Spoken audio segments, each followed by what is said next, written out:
the audience we want to get to. So Paul, do you want to? My name is Paul Subsinski. I'm a crop and livestock farmer from southwestern Minnesota.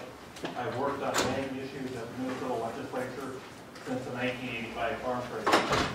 Over that time, I noticed at the state capitol an increasing dominance of metro-based corporate agribusiness and commodity groups. Checkout-funded commodity groups of support producers have been co-opted by corporate leaders and no longer put family farmers into first. What is happening at the farm gate during this period of time? Family farmers like me have had to do more for less.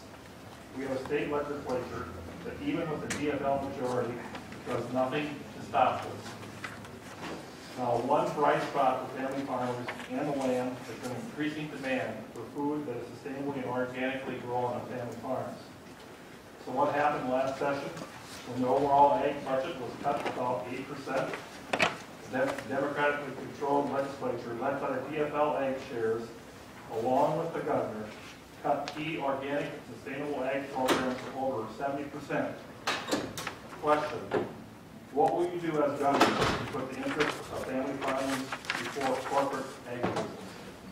What skills, background, and vision do you want your ag commission to have? Well, I'm a rural guy, and where I live, we grow trees, and we make paper, and we make different wood products for homes, and we make biomass to make energy. That's what we do. We use resources from the land, we add value, we create jobs, much like the ag area of the state, trying to make a living on the land and add value to what comes from the ground. And I have a deep appreciation for small businesses. And I certainly am going to do anything that I can to make sure that that they're viable. Both small farms and small Main Street businesses on main streets around Minnesota. And I think I speak with a lot of sincerity about that because my heart breaks when I see communities, my own, just this year voted schools are and in small rural communities. And the more the big corporate interests you have, the less families that you have living in these small rural communities. And less families means less jobs, which means less kids, which soon means no school. And the identity of a community is gone. And the only thing left maybe is the post office that gives a community identity. And I'm very, very concerned about the future of rural Minnesota. And then an ag commissioner, I would put a Democrat in there. You have to have some Republicans in your administration, just everybody, you just have to, but I wouldn't put a Republican in the ag position. I would like it to be somebody that actually comes out of the farming community rather than an academic. I'm not real high on academics, on people that have studied it all in a book, and now they have all the answers when they've never actually been out and had their feet on the ground. So an ag commissioner for me would be somebody that actually has experience actually in farming. My only follow-up would be, what priority in agricultural funding would you give to sustainable and organic?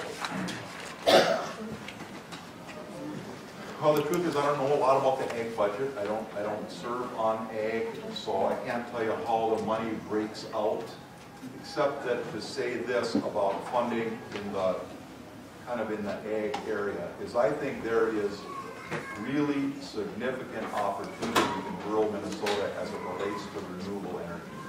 With cellulosic fuel stock or biofuels in the ag area and in the forested region of the state.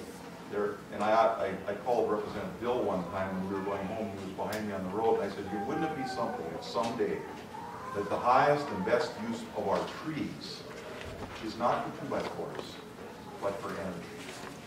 I think there is really significant opportunity.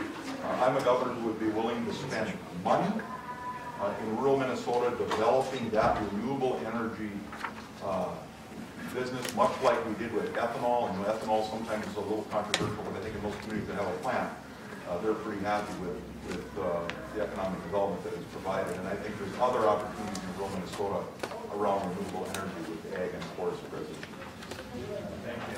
And the fact that as a former carpenter, you're saying no to that. There's nothing to use them on right now. Okay, Tom, we have a couple of folks from the audience who are going to give a quick question. Frank, thank you. My name is Frank. I'm with the Second Chance Coalition. We'll be doing our governor's forum on January the 23rd, well supported by reNEW Minnesota and Take Action. Before I get to my question, I want to personally extend you an invitation to that forum. If you haven't gotten an invitation. Hey, let me warn you, I don't keep the calendar. You have to tell somebody other than me. With thousands of people being released from prisons every year, what kind of policies would you propose to help these returning citizens re-enter society and get jobs that they have the skills for and are well qualified for? Tough answer. We're locking too many people up. I mean, our corrections budget is out of control. And, you know, and ever since I got elected, you can go back and look at the record. I voted against quite a few crime bills because we cannot continue to make everybody in the state a criminal. And we have a lot of people sitting in our prisons that are wasting time of their life away that could be used much more productively. And it just seems to me, rather than continue to vote for tougher and tougher sentences for people, that money would be better focused on trying to rehab people, because the recidivism rate is way too high. And rather than focus on keeping people locked up that are no danger to society, we should try and find out through whatever kind of rehabilitation programs we can create that make sense, is how we rehab people, get them back out to be productive members of society. Many of them are no threat. We are spending huge sums of money to incarcerate them. And then, you know, you keep them 6 months, a year, 2 years, they've lost their job, their life is in shambles. And it's just a spiral down for them, when they probably shouldn't have been in prison anymore. But, you know, people don't want to vote against crime bills because, you know, your opponent's going to run an ad against you that you're soft on crime. And members of the legislature haven't had enough courage to say, you know, we just can't throw everybody in jail. You got to see the corrections budget. We have one more. Oh, it's going. And Scott. Hi, Senator. Scott Cooper from right here in St. Paul. And my question is, the reNEW Minnesota vision includes the hope that our governor will be a steward for our state's resources, including the environment.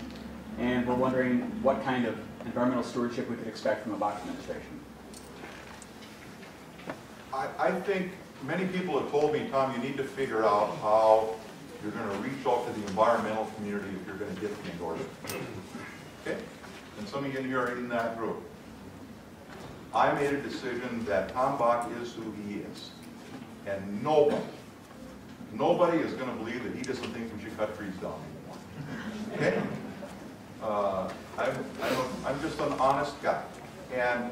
But I tell you what, I love our lakes and rivers and land as much as anybody.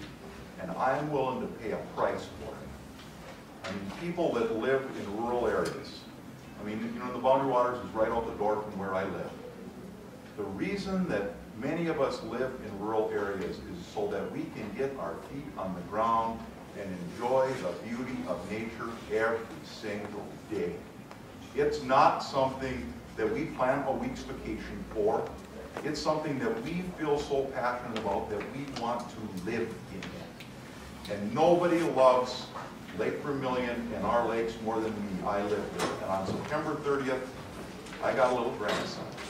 And I want that water quality and that quality of environment that I enjoy there today to be every bit as good an experience for him as it was for me. Thank you